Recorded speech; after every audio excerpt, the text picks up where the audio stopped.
Mandakrishna Madiga SC వర్గీకరణ కోసం అహర్నిశలు అలుపెరగని పోరాటం చేశారని కేంద్ర మంత్రి కిషన్ రెడ్డి అన్నారు. వర్గీకరణను సాధించడంలో సఫలమయ్యారని కొనియాడారు. సికింద్రాబాద్ బోయినపల్లిలోని ఓ గార్డెన్లో బీజేపీ నేత కాంతారావు ఆధ్వర్యంలో అలాయ్ బలాయ్ కార్యక్రమాన్ని ఘనంగా నిర్వహించారు. కార్యక్రమంలో మందకృష్ణను కేంద్ర మంత్రి కిషన్ రెడ్డి, మల్కాజ్గిరి ఎంపీ ఈటెల రాజేందర్ సన్మానించారు.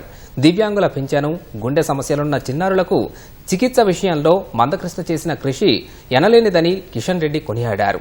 న్యాయపరమైన పోరాటంగా కొనసాగిన ఎస్సీ వర్గీకరణ అంశాన్ని ప్రధాని మోదీ హయాంలోనే పరిష్కారం చూపడం గొప్ప విజయమని మందకృష్ణ మాదిగ అన్నారు.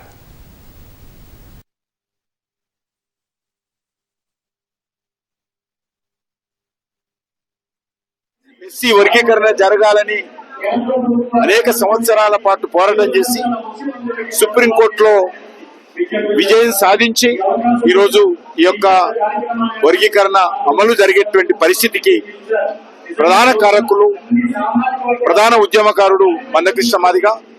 ఈరోజు కోట్లాది మంది ప్రజలకు సంబంధించినటువంటి సమస్య మరి ఒక కొలిక్కి వచ్చి ఈరోజు వర్గీకరణ అమలు జరుగుతా ఉంది.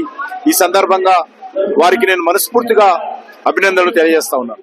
ఈ దేశంలో సామాజిక న్యాయాన్ని ఇంకా ఎండమావిగానే అమలు చేస్తున్నాయి. సామాజిక న్యాయం కోసం నా జీవితాంతం వెచ్చిస్తా.